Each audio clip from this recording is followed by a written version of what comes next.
Kung January 5 ka pinanganak, madiskarte, matalino, at adventurous ka. Napaka-ambisyoso mo. Goal-getter ka at hindi ka natatakot sumubok ng bago.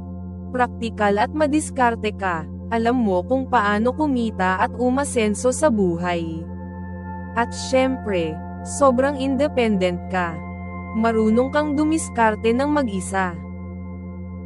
Pero minsan, madali kang magsawa, kapag hindi ka na-excite, naghahanap ka agad ng bago. May pagka-impulsive ka rin, minsan, hindi mo muna pinag-iisipan bago kumilos. At dahil sobrang independent mo, minsan parang wala kang pakialam sa emotions ng iba. Sa love, charming at adventurous ka. Mahilig kang magpakilig at gusto mo ng exciting na relasyon. Pero minsan, ang hirap mong basahin, ayaw mo ng masyadong clingy, gusto mo ng freedom. Pagdating sa pera, madiskarte ka. Hindi ka natatakot mag-risk basta may potential na lumago.